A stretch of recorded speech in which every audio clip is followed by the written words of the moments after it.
Hi guys, welcome back. രാവിലെ എണീറ്റപ്പോൾ തന്നെ ഒടുക്കത്തെ തലവേദനയാണ്. പത്രത്തിലെ തലവേദന പിടിച്ചൊരു വിഷയത്തെക്കുറിച്ചാണ് നമ്മളിവിടെ സംസാരിക്കുന്നത്. ഈ ഡബിൾ മീനിങ് ജോക്സ് കാര്യങ്ങളൊക്കെ പറയുന്നത് ഒരിക്കലും ഒരു തെറ്റായിട്ടുള്ള ഒരു കാര്യമല്ല. അത് ബിഗ് ബോസ് പോലെ ഒരു പബ്ലിക് പ്ലാറ്റ്ഫോമിൽ ഇരുന്നുകൊണ്ട് പറയുന്നത് ഏറ്റവും വലിയൊരു മഹാ അപരാധവുമല്ല. എന്നാൽ നമ്മൾ മുമ്പ് ഹണി റോസ് ബോച്ചെ വിഷയം സംസാരിച്ചിരുന്ന ആ ഒരു ടൈമിൽ പറഞ്ഞിരുന്ന കാര്യമായിരുന്നു, ഈ ഡബിൾ മീനിങ് ജോക്സ് കാര്യങ്ങളൊക്കെ പറയുന്നത് ഒരിക്കലും തെറ്റില്ല. പക്ഷെ നമ്മൾ ആരെക്കുറിച്ചാണോ അല്ലെങ്കിൽ ആരുടെ അടുത്താണോ സംസാരിക്കുന്നത് അയാൾ ഒരു പക്ഷേ നമ്മുടെ കംഫർട്ട് സോണിലുള്ളൊരു വ്യക്തി ആവണമെന്ന് നിർബന്ധമില്ല. അങ്ങനെ ഇരിക്കെ നമ്മൾ പറയുന്ന ഇത്തരത്തിലുള്ള തമാശകൾ അവർക്ക് ബുദ്ധിമുട്ടുണ്ടാക്കിയേക്കാം, അവർക്കൊരു ഇറിറ്റേഷൻ ഉണ്ടാക്കിയേക്കാം.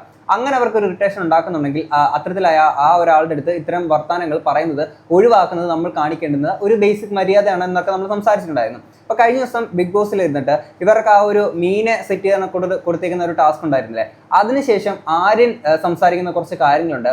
അതിനെക്കുറിച്ചിട്ട് ഈ കുപ്പിപ്പാട്ട ടീംസ് പറയുന്ന കുറച്ച് കാര്യങ്ങളുണ്ട്. ആൻഡ് അതിനുശേഷം ആദില ഇതിനെ വളരെ മോശമായിട്ടുള്ള രീതിയിൽ കൊണ്ടെത്തിക്കാൻ ശ്രമിക്കുന്ന ചില കാര്യങ്ങളോടുണ്ട്. അതൊക്കെയാണ് നമ്മൾ ഈ ഒരു വീഡിയോക്ക് അത്ര സംസാരിക്കുന്നത്. എന്താണെങ്കിലും അവർ പറഞ്ഞിരിക്കുന്ന കാര്യങ്ങൾ നമുക്കൊന്ന് കേൾക്കാം.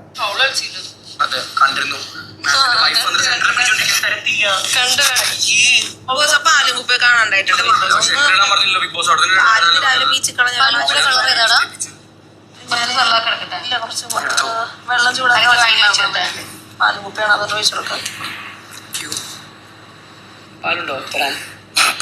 ആര്യനിവിടെ പാലുണ്ടോ തരാനെന്ന് ചോദിക്കുമ്പോൾ നെവിൻ അവിടെ ഇരുന്ന് ചിരിക്കുന്നുണ്ട്. അപ്പം നെവിന് മനസ്സിലായി ഇതിൻ്റെ മറ്റുള്ള അർത്ഥതലങ്ങൾ എങ്ങോട്ടൊക്കെയാണ് പോകുന്നത് എന്നുള്ള രീതിയിലൊക്കെ തന്നെ. അപ്പോൾ ഇവിടെ അതിലെ ഇവരൊക്കെ അങ്ങോട്ട് കയറി ചൊറിയുകയാണ്, സെർലാക്കെന്നും പിന്നെ പാല് പീച്ചി കളഞ്ഞു എന്നുള്ള കാര്യങ്ങൾ മുമ്പ് നടന്നിരിക്കുന്ന സംഭവങ്ങളെ പറ്റിയിട്ട് ഇവർ പറയാണ്. ഇതൊക്കെ കേട്ടിട്ട് പൊളിഞ്ഞിട്ടാണ് തിരിച്ചു പറയുന്നത്, ഓക്കെ പാലുണ്ടോ തരാൻ എന്നുള്ള രീതിയിൽ ഇവിടെ സംസാരിക്കുന്നത്. പശുവിനെ തന്നാൽ പാൽ തരാം. പശു വേണ്ടല്ലോ, പാലിന് ഫ്രിഡ്ജ് ഉണ്ടല്ലോ. ഫ്രിഡ്ജിൽ നിന്ന് വേണ്ടത് നിനക്ക്, പിന്നെ എവിടെ വേണ്ടത്? ആര്യം അല്ല പറഞ്ഞത് നൂറ അങ്ങോട്ട് ഇട്ട് കൊടുക്കുകയാണ്, പശുവിനെ തന്നാൽ കറന്നു തരാമെന്ന്. അപ്പോൾ ആര്യൻ പറയുന്നുണ്ട് ഇത് ഫ്രിഡ്ജിലുണ്ടല്ലോ, ഫ്രിഡ്ജിൽ നിന്ന് എടുത്താൽ മതി എന്ന് പറയാം. അപ്പം നേരെ ആദില ഫ്രിഡ്ജിൽ നിന്ന് വേണ്ട, നിനക്ക് പിന്നെ എവിടെ നിന്നാണോ ആര്യൻ വേണ്ടത് എന്ന് അങ്ങോട്ടേക്ക് ഇട്ട് കൊടുക്കുകയാണ് ആദിൽ ഇവിടെ ചെയ്തേക്കുന്നത്. ഓക്കെ, ആദിലാണ് അങ്ങോട്ട് ഇട്ട് കൊടുക്കുന്നത്, എന്നിട്ടാണ് ആര്യൻ തിരിച്ച് ഇത്തരത്തിൽ സംസാരിക്കുന്നത്.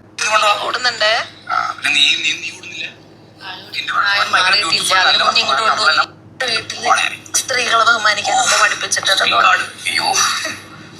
സത്യം, സ്ത്രീ കാർഡ് ഇറക്കിയല്ലേ കളിച്ചേക്കുന്നത്. അപ്പോൾ സ്ത്രീകളെ ബഹുമാനിക്കാൻ പഠിപ്പിച്ചിട്ടില്ല. സ്ത്രീകളെ വീട്ടിൽ ഇങ്ങനെയാണോ നിങ്ങൾ പഠിപ്പിച്ചിരിക്കുന്നത്, സ്ത്രീകളുടെ അടുത്ത് പെരുമാറാനെ കൊണ്ട് ആദ്യം സ്ത്രീകൾ ആദ്യം മര്യാദയ്ക്ക് നിൽക്കും. ഓക്കെ, ഇവിടെ ഇത്രത്തോളം നിങ്ങൾ ആലോചിക്കും, ജെൻഡർ കാർഡ് ഇറക്കി കളിക്കുന്ന ഇത്രയും വൃത്തികെട്ട കുറേ ടീംസ് എത്രാമത്തെ തവണയാണ് ഇതിപ്പം. മെയിനായിട്ട് ഈ ആദില, അനുമോള്, അതുപോലെ അനുമോൾ ആണെങ്കിൽ ഇത്തരത്തിൽ ജെൻഡർ കാർഡ് വെച്ച് മാക്സിമം എന്തൊക്കെ ഒരാളുടെ ഇമേജ് എങ്ങനെയൊക്കെ ടാർണിഷ് ചെയ്യാൻ പറ്റുമോ അതിൻ്റെ എക്സ്ട്രീം ലെവലിൽ പോയിട്ട് ചെയ്യുന്ന ഒരാളാണ്. ഇപ്പോൾ അനുമോൾ ആണെങ്കിൽ ഈ കുപ്പിപ്പാട്ട ടീംസ് കാര്യങ്ങളൊക്കെ. അപ്പോൾ അങ്ങനെയുള്ളപ്പം ഈ സാധനങ്ങളൊക്കെ അങ്ങോട്ടേക്ക് ഇട്ട് കൊടുത്തിട്ട് നേരെ പറയുകയാണ്, ഓക്കെ സ്ത്രീകളെ ബഹുമാനിക്കാൻ പഠിപ്പിച്ചിട്ടില്ല. എൻ്റെ പൊന്നു പ്രോ, നിങ്ങൾ മനസ്സിലാക്കുന്ന ഒരു കാര്യം, ഇവിടെ ഒരു സ്ത്രീകളെയും ഒരു പുരുഷന്മാരെ ബഹുമാനിക്കേണ്ടെന്ന കാര്യമില്ല. റെസ്പെക്ട്ഫുൾ ആയിട്ടുള്ള ഒരു വ്യക്തിയാണെങ്കിൽ മാത്രം അയാളെ ബഹുമാനിച്ചാൽ മതി. അല്ലാതെ സ്ത്രീ ആയതുകൊണ്ട് പ്രത്യേക ഒരു റെസ്പെക്ട്, പുരുഷനായതുകൊണ്ട് പ്രത്യേക ഒരു റെസ്പെക്ട് അങ്ങനെ കൊടുക്കേണ്ടത് ഒരു ആവശ്യകതയില്ല. അതിനുശേഷം ഈ സാധനം വീണ്ടും ഇനി മൂപ്പിക്കണമല്ലോ. അതിനുശേഷം ആദിലൊക്കെ അവിടെ നിന്നിട്ട് അനുമോളുടെ അടുത്തൊക്കെ സംസാരിക്കുന്ന കുറച്ച് കാര്യങ്ങളുണ്ട്, അതോടെ ഒന്ന് കേൾക്കാം. അതായത് പറയട്ടെ, നീ ഓപ്പണായിട്ട് വാ. ഇവളുടെ വയറ് കണ്ട് നീ പറഞ്ഞില്ലേ ലേവല് കാണുന്നത് മാറ്റിക്കും. ഇവള് പറഞ്ഞില്ലേ നീ പറഞ്ഞില്ലേ ലേവല് കാണുമ്പോൾ ഞാൻ കുഴപ്പമില്ല, ടാസ്കില് നമ്മളിൽ പോയിട്ടൊന്നും നോക്കണ്ട എന്നുള്ളതിൽ ഞാൻ വിട്ട്. എന്നിട്ട് ആരും ഇവള് പറഞ്ഞല്ല വിളിക്കുന്ന ടാസ്കില് ലാസ്റ്റ് ഇവളുടെ വയറ്റിലോട്ട് നോക്കി കയറും. എന്നിട്ട് ഇവള് നോക്കണ്ട സൈഡ്. അപ്പൊ ഞാൻ എനിക്ക് അൺകംഫർട്ടബിൾ ആയി. അപ്പൊ ഞാൻ എന്താക്കി പെട്ടെന്ന് താഴ്ത്തി. അല്ല മോള് എൻജോയ് ചെയ്തോ? ചിരിയുടെ കാര്യം അങ്ങനെ സംസാരിക്കും. അല്ല പറ വൃത്തിയോട് സംസാരിക്കും. ഇത് ചിരി വെച്ചിട്ട് സംസാരിച്ചിട്ടാണ് ഞാൻ ചിരിക്കുന്നത്. ഞാൻ ചിരിക്കുന്നത് നിനക്ക് കേട്ടിട്ട് ചിരി തോന്നുന്നുണ്ട്. നിനക്ക് വന്നാലും നീ ചിരിച്ചിട്ട് ഇങ്ങനെ കേട്ടോണ്ടെന്ന് അവന് ചാൻസ് കൊടുത്തിട്ടില്ലേ? കൊടുക്കൂലേ? ഇവിടെ മറ്റേ ഇവരുടെ ആ ഒരു ടാസ്ക് ഉണ്ടായിരുന്നില്ല, ഈ ടിക്കറ്റ് ഫിനാലെ പോയി കൈയൊക്കെ ഇങ്ങനെ പൊക്കി മറ്റേ ആ സാധനം പിടിച്ചുകൊണ്ടിരിക്കുന്നത്. അതിൻ്റെ ഇടയ്ക്ക് ഇതുപോലെ നേവൽ കണ്ടു എന്നുള്ള കാര്യങ്ങളൊക്കെയാണ് ഇവിടെ സംസാരിക്കുന്നത്. അതിൽ ഇതിനെ മാക്സിമം ബൂസ്റ്റപ്പ് ചെയ്തിട്ട് വലിയൊരു ഇഷ്യൂ ആക്കണം, അല്ലെങ്കിൽ വലിയ എന്തോ കോലാഹലം സൃഷ്ടിക്കണം എന്നുള്ള രീതിയിലൊക്കെ തന്നെയാണ് ഇവിടെ ആദിൽ സംസാരിച്ചുകൊണ്ടിരിക്കുന്നത്. നൂറ ഇതിനെ വളരെ കിടിലായിട്ട് തന്നെ അവിടെ ഹാൻഡിൽ ചെയ്ത് വിട്ടിട്ട് ഉണ്ടായിരുന്നു. ആൻഡ് ഇവിടെ അനുമോൾ ഇത്തരത്തിൽ ചിരിക്കുന്നുണ്ട്. നിനക്ക് ഇത് കേട്ടിട്ട് ചിരിയാണോ വരുന്നത്? അപ്പം അനുമോളുടെ അടുത്താണ് ഇത്തരത്തിൽ പെരുമാറുന്നെങ്കിൽ തിരിച്ച് അതിന് നല്ല രീതിയിൽ തന്നെ റിയാക്ട് ചെയ്യും. അങ്ങനെ ഇങ്ങനെയൊക്കെ അനുമോൾ പറയുന്നുണ്ട്. അത് അനുമോളുടെ അടുത്ത് അങ്ങനെ ചെയ്യണം നിർബന്ധമൊന്നുമില്ല, ചെയ്തില്ലെങ്കിലും സ്വാർത്ഥ താല്പര്യങ്ങൾക്ക് വേണ്ടിയിട്ട് ഇത്തരത്തിലുള്ള ആവശ്യമില്ലാത്ത അലിഗേഷൻസും കാര്യങ്ങളൊക്കെ ഇത്തരം ചീപ്പായിട്ട് അനുമോൾ പറയാറുള്ളതാണ്. പിന്നെ ഞാൻ ഇവിടെ ശ്രദ്ധിച്ചൊരു കാര്യം, അനുമോൾ ഇത്തരത്തിൽ ഇവിടെ ചിരിക്കുന്നുണ്ട്, ഇതേപോലെ തന്നെ നൂറ ഇവിടെ ചിരിക്കുന്നുണ്ട് കേട്ടോ. ഇങ്ങനെ ചെയ്ത് അപ്പൊ ഞാനിങ്ങനെ നോക്കി ഇങ്ങനെ ചെയ്ത് എന്തായാലും ചെയ്യുന്നത് അങ്ങനെ വെച്ചു. അപ്പൊ പറഞ്ഞ സോറി ഇങ്ങനൊരു കാര്യം അവിടെ തീർന്നു കൃത്യമായിട്ട് തന്നെ ഹാൻഡിൽ ചെയ്ത് വിട്ടിട്ടുണ്ടായിരുന്നു. അപ്പം ആദില തിരിച്ച് അങ്ങോട്ടേക്ക് കലിപ്പിച്ചു കൊണ്ട് ഞാൻ വിചാരിച്ചു ഇനി പോയിട്ട് ഇത് വലിയൊരു കോലാഹലം ഉണ്ടാക്കാൻ പോകണം, അല്ലെങ്കിൽ ആരിനെ പിടിച്ച് പൊട്ടിക്കാൻ പോകണം, എന്താണെന്നൊന്നും അറിയത്തില്ല. ആ രീതിയിലായിരുന്നു ആദിലയുടെ ഒരു പെരുമാറ്റം. ആൻഡ് ഇവിടെ അനുമോള് ചിരിക്കുന്നുണ്ടായിരുന്നു. അതേപോലെ തന്നെ നൂറയും ഇത്തരത്തിലെ ഒരു കാര്യം പറഞ്ഞുകൊണ്ട് ചിരിക്കുന്നുണ്ട്. അപ്പോൾ എന്തിനാ മോളെ നീ ചിരിക്കുന്നതെന്നൊക്കെ പറഞ്ഞുകൊണ്ട് ആദില തിരിച്ച് നൂറയുടെ ഇത്തരത്തിൽ ഇതാവുന്നുണ്ട്. ഇത് കണ്ടപ്പോൾ എനിക്ക് തോന്നിയേക്കുന്ന ഒരു സംശയമാണ്, ഇവിടെ അനുമോള് ചിരിക്കുന്നുണ്ടല്ലോ, അനുമോൾ ഒരു സ്ത്രീ ആയതുകൊണ്ട്, ഒരു ഓപ്പോസിറ്റ് ജെൻഡറിൻ്റെ അടുത്തൊരു അട്രാക്ഷൻ ഉള്ള ഒരു വ്യക്തി ആയതുകൊണ്ടൊക്കെ തന്നെ ആയിരിക്കാം ചിലപ്പോൾ അനുമോൾക്ക് ഇത്തരത്തിൽ അത് ചിരിച്ചിട്ടുണ്ടായിരുന്നു. ഇവിടെ ഇതേപോലെ തന്നെ നൂറയും ചിരിക്കുന്നുണ്ടായിരുന്നു. പക്ഷെ ആദില മാത്രം ഭയങ്കര കലിപ്പില്, ആദിലയുടെ പാർട്ണറാണ്, അയാളെ ഇത്തരത്തിലുള്ള ഒരാൾ നോക്കി, അതൊരു പുരുഷനാണ് ഇത്തരത്തിൽ നോക്കിയത്. അത് ഭയങ്കരമായിട്ട് ആദിലേക്ക് പൊളിഞ്ഞിട്ടുണ്ടായിരുന്നു. കാര്യം ആദിലനെ ഇപ്പം നൂറേനെ നമ്മുടെ അനുമോള് ഇപ്പം ഒരു ഉമ്മ കൊടുക്കുക കാര്യങ്ങളൊക്കെ ചെയ്യുമ്പോൾ അതൊക്കെ വളരെ കാഷ്വലായിട്ട് തന്നെ എടുക്കാൻ പറ്റുന്ന ആദില അത്തരത്തിൽ ആര്യൻ്റെ ഭാഗത്തുനിന്ന് ഇങ്ങനെ വന്നപ്പോൾ ഭയങ്കരമായിട്ട് കലിപ്പ് കാര്യങ്ങളൊക്കെ എടുത്തിട്ടുണ്ടായിരുന്നു. പക്ഷേ അനുമോളിൽ ഇത് ചിരിക്കുന്നു, നൂറയാണെങ്കിൽ ഇത് ചിരിക്കുന്നു. ഇത് കണ്ടപ്പോൾ തോന്നിയൊരു സംശയമാണ്, വെറും ഒരു സംശയം മാത്രമാണ്. സത്യത്തിൽ നൂറ ഒരു ബൈസെക്ഷൽ ആയിരിക്കുമോ എന്നുള്ള രീതിയിൽ തോന്നിയൊരു സംശയമാണ്. കാര്യം അതുകൊണ്ടായിരിക്കുമോ ഇത്തരത്തിൽ നൂറയ്ക്കാണെങ്കിൽ ചിരിക്കാൻ സാധിച്ചതെന്ന് തോന്നിക്കുന്ന വെറും ഒരു സംശയം മാത്രമാണ്. ഇതിനെപ്പറ്റി നമുക്കറിയില്ല. എന്നാണെങ്കിലും ബാക്കി കൂടെ കേൾക്കാം. നിങ്ങൾ ബോൾ അറിയുന്നുണ്ട്, അതിനിടയിൽ കൂടെ എന്താണ് ഈ സാധനങ്ങളൊന്നും നടക്കുന്നുണ്ട്. അപ്പൊ അത് അൺകംഫർട്ടബിൾ ആക്കി. ഇവിടെ അപ്പൊ എനിക്ക് അൺകംഫർട്ടബിൾ ആയപ്പോ ഞാൻ താത്തി, അത്രേ ഉള്ളൂ. ഇന്ന് ഈ ഡബിൾ മീനിങ് അടിച്ചില്ലേ, അതിന് ശേഷം അവിടെ പോയി ഇരുന്നപ്പോഴാണ് എനിക്കിത് പെട്ടെന്ന് സ്ട്രൈക്ക് ആവുന്നത്, ഓർമ്മ വരുന്നത്. അപ്പോഴാണ് ഞാൻ ഇവളോട് ഇത് പറയുന്നത്. നിങ്ങൾ രാത്രി ഇന്നലെ പറഞ്ഞിട്ടേ കാര്യം ഞാൻ മറന്നുപോയി, ഓർത്തില്ല. ക്ഷീണവും കാലുവേദനയും കൈവേദനയൊക്കെയാണ് കഴിയുന്നത് അത് പറഞ്ഞിട്ട്. ആരിനെ ഇങ്ങനെ ഒരു ഡബിൾ മീനിങ് സാധനം അടിച്ചതുകൊണ്ടാണ് ഈ സാധനമൊക്കെ പെട്ടെന്ന് ഓർമ്മ വന്നെന്നുള്ളതാണ് ഇവിടെ പറയുന്നത്. അപ്പോൾ ആ ഒരു ടാസ്കിൻ്റെ ഇടയിൽ ഒരു കൈബുക്ക് നിൽക്കുന്ന ഒരു ടാസ്കിൻ്റെ ഇടയിൽ ക്ഷീണമൊക്കെ ആയിട്ട് അന്നത്തെ ദിവസം അത് വിട്ടുപോയിട്ടുണ്ടായിരുന്നു. പിന്നെ ഇവിടെ അനുമോൾ വിചാരിക്കുന്ന ഒരു കാര്യം, പക്ഷേ ഇങ്ങനെയൊന്നും ആയിരുന്നില്ലല്ലോ, ഈ സ്ഥാനത്ത് ഞാനായിരിക്കും, ഇത് വെച്ചൊരു ഡേർട്ടി ഗെയിം ഞാൻ പണ്ടേ കളിച്ചതിന്. കാര്യം ഉള്ളതിനും ഇല്ലാത്തതിനും ഒക്കെ ഇത്തരത്തിൽ അനുമോൾ, ഉള്ളതിനൊന്നല്ല ഇല്ലാത്തതിന് മാത്രമായിരുന്നു അനുമോൾ ഇത്തരത്തിലുള്ള ഡേർട്ടി ഗെയിം കാര്യങ്ങളൊക്കെ കളിച്ചിട്ടുണ്ടായിരുന്നത്. അനുമോൾ വെച്ച് നോക്കുമ്പോൾ പക്ഷേ ഒരു സാധനം, ഒരു കണ്ടന്റ് ആണല്ലോ ഇവിടെ നിന്ന് തുറച്ചുകളെന്നുള്ളതായിരിക്കും ചിലപ്പോൾ അനുമോളുടെ മനസ്സിൽ പോയിട്ടുണ്ടാവുക. ഇവിടെ നടന്ന സംഭവം ഇങ്ങനെ കാണിച്ചതും ഇതൊക്കെ അതല്ല എന്റെ പ്രശ്നം, ഇവിടെ റിയാക്ട് ചെയ്ത രീതിയാണ് എന്റെ പ്രശ്നം. അവനല്ല എന്റെ പ്രശ്നം. ആയിക്കോട്ടെ, അങ്ങനത്തെ ഒരു കാര്യത്തിനോട് ഞാൻ ഇതിലൂടെ ഗോത്രൂ ചെയ്ത് ഞാൻ എന്തിലാണ് കൂടെ ആലോചിച്ചു. ഞാൻ ഒരു ടാസ്ക് ചെയ്തോണ്ടിരിക്കുകയാണ്, അനാവശ്യ കാര്യങ്ങൾ സ്പ്രെഡ് ചെയ്യല്ലേ കേട്ടോ, അനാവശ്യ കാര്യം സ്പ്രെഡ് ചെയ്യല്ലേ, ഇങ്ങനെയല്ല നിർത്തിക്കാണ്. നൂറ് അവിടെ കൃത്യമായിട്ട് പറയുന്നത് അനാവശ്യ കാര്യം സ്പ്രെഡ് ചെയ്യരുത്. കാര്യം വളരെ കിടിലമായിട്ട് തന്നെ ആ ഒരു കാര്യത്തെ ഹാൻഡിൽ ചെയ്തിട്ട് നൂറ് വിട്ടിട്ടുണ്ടായിരുന്നു. ആൻഡ് ഇതിനകത്ത് ഈ ആണുങ്ങളെ ഭയങ്കരമായിട്ട് ഇത്ര താറടിച്ച് കാണിക്കുന്ന രീതിയിൽ ആണുങ്ങളെല്ലാം ഒരുമാതിരി വുമണൈസറാണ് എന്നുള്ള രീതിയിലേക്ക് തന്നെ എല്ലാവരെയും ഇമേജ് ഉണ്ടാക്കി വെക്കുന്ന രീതിയിലാണ് ഇവിടെ അനുമോളുടെ ആണെങ്കിലും ഈ ഒരു കുപ്പിപ്പാട്ട ടീംസിൻ്റെ ഒക്കെ ഒരു മെയിൻ പരിപാടി എന്ന് പറഞ്ഞത്. അവിടെ നൂറ ഓക്കെ അങ്ങനെ ഒരു നെഗറ്റീവ് സാധനം വിടണ്ട എന്നുള്ള രീതിയിൽ തന്നെ നൂറ പറയുമ്പോഴൊക്കെ നീ ഇവിടെ റിയാക്ട് ചെയ്ത രീതി ശരിയായില്ല എന്നുള്ള രീതിയിലൊക്കെ പറഞ്ഞുകൊണ്ട് ആ സമയത്ത് അങ്ങനെ പറഞ്ഞുകൊണ്ട് ആദ്യം ഇതിനെ വേറൊരു ഡൈവേർഷനിലോട്ട് കൊണ്ടുപോകാനെ കൊണ്ട് ശ്രമിക്കുന്നത്. കാര്യം ഇവിടെ ഇപ്പം ആ സമയത്ത് എന്താണ് ചെയ്യേണ്ടത്, നേരെ പോയിട്ട് ആരിനെ പോയിട്ട് ചെവുക്കല്ല് പുളക്കെ ഒരു സിംഗിൾ കൊടുക്കുകയാണോ ചെയ്യേണ്ടത്, അതാണോ ആദ്യം ഉദ്ദേശിക്കുന്നുള്ളത് എനിക്കറിയില്ല. അപ്പോൾ ആ രീതിയിലാണ് കാര്യങ്ങൾ പറഞ്ഞുകൊണ്ട് പോകുന്നത്. ഓക്കെ, ഇവിടെ തന്നെ ഇപ്പോൾ ഇതിനകത്ത് അനുമോൾ തന്നെ പറയുന്നുണ്ട്, ആരിനെ നിങ്ങൾക്ക് അറിയാവുന്ന നമുക്കറിയാവുന്നതല്ലേ, അവന് ADHD ഇതൊക്കെ ഉള്ളതല്ലേ, അപ്പോൾ അവനെ നമുക്കറിയാത്തതൊന്നും അല്ലല്ലോ എന്നൊക്കെ അവിടെ സംസാരിക്കുന്നുണ്ട്.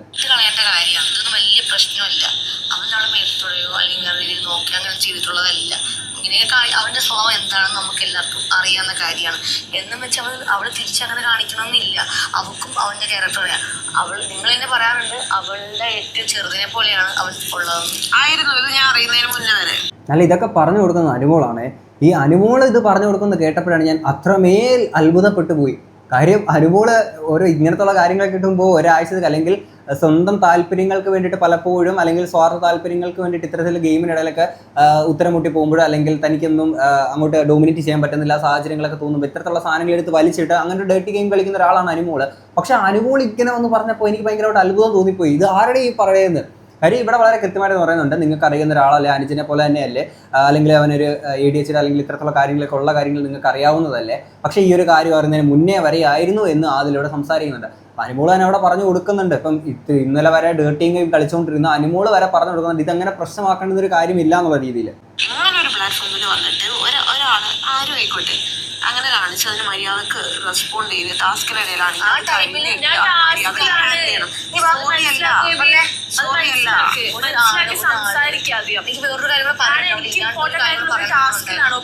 ടാസ്കിന്റെ കാര്യമല്ല ഞാൻ പറഞ്ഞത്. നൂറ് അവിടെ ഏറ്റവും കൂടുതൽ കോൺസെൻട്രേറ്റ് ചെയ്തിട്ടുണ്ടായിരുന്ന ആ ഒരു ടാസ്കിലായിരുന്നു, അല്ലാതെ ഇങ്ങനത്തെ ഡേർട്ടി ഗെയിം കളിക്കാൻ വേണ്ടിയിട്ടായിരുന്നില്ല. അത് തന്നെയാണ് നൂറ് ഇവിടെ ആവർത്തിച്ച് പറഞ്ഞു ഇങ്ങനെ ഒരു നെഗ് സാധനം പുറത്തോട്ട് വിടല്ലേ എന്ന്. അവളുടെ ലൈഫിൽ ഇങ്ങനെയുള്ള സംഭവങ്ങൾ അവളുടെ ഓഫീസിൽ വെച്ചിട്ടാണെങ്കിലും അവൾ നീ പുറത്തെവിടെയും പോയാലും ആണുങ്ങൾ ഇതുപോലെ എന്തെങ്കിലും രീതിയിൽ റിയാക്ട് ചെയ്തിട്ടൊന്നും ഈ ഒരു ഉദ്ദേശത്തിൽ നിൽക്കുകയാണെങ്കിൽ ഒരിക്കലും പറയില്ല. ഇനി എന്ത് ചെയ്യണേ നീ അപ്പം തന്നെ കൊടുത്തോണ്ടേ എന്ന് പറയണോ എന്നെ എടുക്കുള്ളൂ. അത് അനുമോള് പറഞ്ഞ കറക്റ്റ് കാര്യമാണ്. ഇവിടെ തൻ്റെ പാർട്ണറുടെ അടുത്തല്ല ഏതൊരാളുടെ അടുത്താണെങ്കിലും ഇങ്ങനെ ഒരു കാര്യം വന്ന് ഷെയർ ചെയ്യുമ്പോൾ കൃത്യമായിട്ട് അവർ ഹാൻഡിൽ ചെയ്തിട്ടതിന് ശേഷമാണ് വന്ന് ഇവരുടെ അടുത്ത് കാര്യം പറയുന്നത്. ആ ഒരു സമയത്ത് അവർ പിന്നീട് നമ്മുടെ ഒരു കൺട്രോൾ അല്ലാത്ത രീതിയിൽ അവർ പെരുമാറാൻ നിൽക്കുമ്പോൾ വീണ്ടും അവരുടെ അടുത്ത് വീണ്ടും പോയിട്ട് സംസാരിക്കാനെ കൊണ്ടൊരു മടി തോന്നുന്നത് സ്വാഭാവികമാണ്. ഇതൊരു കാര്യം സ്പേസ് നഷ്ടപ്പെടുത്തരുത് കേട്ടോ. എപ്പോഴും പറയണം ഇവിടെ വന്നിരുന്ന് പറയാൻ പറ്റൂല. ഒരാൾക്ക് വേണ്ടി ഒട്ടും എനിക്ക് ഹാൻഡിൽ ചെയ്യാൻ പറ്റില്ല. എനിക്ക് ഞാൻ നല്ല രീതിക്കാണ് ഹാൻഡിൽ ചെയ്തത്. ഓക്കെ, അപ്പൊ എനിക്ക് ഞാൻ നല്ല രീതിക്കാണ് ഹാൻഡിൽ ചെയ്തത്. എനിക്ക് നല്ല ബോധ്യം. ഇനി അങ്ങനെ വന്നാല് എനിക്കറിയാം എന്ത് രീതിക്ക് മനസ്സിലായോ? നിർത്തിക്കോ ഈ കൈൻഡ് ഓഫ് സ്പീക്കിംഗ് നിർത്തിക്കോ. ഇതാണ് പുറത്തേക്ക് ബാഡ് ആയിട്ടുള്ള രീതിയിൽ സ്പ്രെഡ് ആക്കുന്നത്. അത് നിർത്തിക്കോ, നിർത്തിക്കോ. നൂറ് ഇവിടെ കഴിപ്പിച്ചെന്നെ പറയുന്നുണ്ട് ഇത് നിർത്തിക്കോ, ഇങ്ങനെ ഒരു ഡേർട്ടി ഗെയിമിന്റെ ആവശ്യം അവിടെ ഇല്ല എന്നുള്ള രീതിയിൽ സംസാരിക്കുന്നുണ്ട്. അപ്പോൾ ഇവിടെ അതിൽ എന്താണ് ഉദ്ദേശിക്കുന്നത്? ഇങ്ങനെ ഒരു കാര്യം വെച്ചിട്ട് ഒരു ഡേർട്ടി ഗെയിമായിട്ട് ഒരു ടിക്കറ്റ് ഫിനാലെ ആയിട്ട് ഇനി രണ്ടോ മൂന്നോ ആഴ്ച കൂടെ മാത്രമേ ഇവർക്ക് ഇനി ബാക്കി നിൽക്കുന്നത്. ആ ഒരു സമയത്ത് ഇങ്ങനത്തെ വൃത്തികെട്ട സാധനങ്ങളൊക്കെ കൊടുത്ത് പുറത്തോട്ട് അത് വിടണം എന്നുള്ളതാണ് ഇവർ ഉദ്ദേശിച്ചത്. എനിക്ക് മനസ്സിലാവുന്നില്ല. കാര്യം തുടക്കം തൊട്ട് ഇത്തരത്തിൽ ആണുങ്ങളുടെ ഇമേജ് ഇങ്ങനെയാണെന്നുള്ള താറടിച്ച് കാണിക്കാൻ വേണ്ടി കാണിച്ചു കൂട്ടുന്ന ചില ശ്രമങ്ങളുണ്ട്. ഇത് നേരെ തിരിച്ച് പെണ്ണുങ്ങളുടെ അടുത്താണെങ്കിലോ തിരിച്ച് സ്ത്രീകളുടെ അടുത്താണെങ്കിലോ ഈ പറഞ്ഞേക്കുന്ന ഇവർ തന്നെ അവിടെ ഇരുന്ന് ഈ ഡബിൾ മീനിങ് ജോക്സ് പറയുന്നത് അതിൻ്റെ ആദില, നൂറ, രണ ഫാത്തിമ ഇവരെല്ലാം കൂടെ ചേർന്നിട്ട് എക്സ്ട്രീം ലെവൽ സാധനങ്ങൾ അതിനകത്ത് കിടന്ന് അടിച്ചിട്ടുണ്ടായിരുന്നു. അത് ഒരു ഡബിൾ മീനിങ് എന്നാണോ അതിനെ പറയണത്? കാര്യം അതിനപ്പുറത്തുള്ള കുറച്ച് സാധനങ്ങൾ ഇന്ന് സംസാരിക്കുന്നുണ്ടായിരുന്നു. അങ്ങനെയുള്ള അവരാണ് വന്ന് ഇത്തരത്തിൽ അതങ്ങനെയാണ് ഇതിനെങ്ങനെയാണോ അവൻ വന്നിട്ട് ഡബിൾ മീനിങ് പറഞ്ഞു സ്ത്രീകളെ അപമാനിക്കുകയാണ്, റെസ്പെക്ട് ഇല്ല എന്നൊക്കെ വന്ന് സംസാരിച്ചോണ്ടിരിക്കണേ. എന്തിനെങ്ങനെ സപ്രസ് ചെയ്യുന്നത്? അങ്ങനെ ഞാൻ വിചാരിച്ചത് ഞാൻ മനസ്സിലാക്കിയ കാര്യമായിരുന്നു. ഇഷ്യൂ അല്ല, അതൊരു ഇഷ്യൂ അല്ല, അത് ഇഷ്യൂ ആണ്. ഇവിടെ ഇത് കുപ്പിപ്പാട്ടയാണെങ്കിലും ആക്രിപ്പാട്ടയാണെങ്കിലും മനസ്സിലാക്കേണ്ട ഒരു കാര്യം, ഇവിടെ ആണുങ്ങളെന്ന് പറഞ്ഞാൽ ഇവർക്കെല്ലാം താറടിച്ച് വെച്ചിട്ട് ഇങ്ങനെ ഡേർട്ടി ഗെയിം കളിക്കാൻ വേണ്ടി മാത്രമുള്ള വെറും വസ്തുക്കളല്ല എന്നുള്ള കാര്യം മനസ്സിലാക്കുക. ഇവിടെ പോയിട്ട് അനുമോള്, ആദില, നൂറ ഇവർ മറ്റേ ക്യാമറയുടെ മുന്നിൽ പോയി നിന്നിട്ട് ബിഗ് ബോസ് എന്താണ് ഇവിടെ ആണുങ്ങളാണ് മൊത്തം കൂടുതൽ, ഇവരെ പറഞ്ഞു വിടും, ഞങ്ങൾ സ്ത്രീകളെയാണ് ഇവിടെ നിർത്തേണ്ടതെന്ന് പറഞ്ഞിട്ട് ഈ തമാശകൾ പറയുന്നതിൽ പോലും ഈ ജെൻഡർ കാർഡ് വെച്ചുകൊണ്ട് സംസാരിക്കുന്ന ആൾക്കാരാണ് ഇവർ.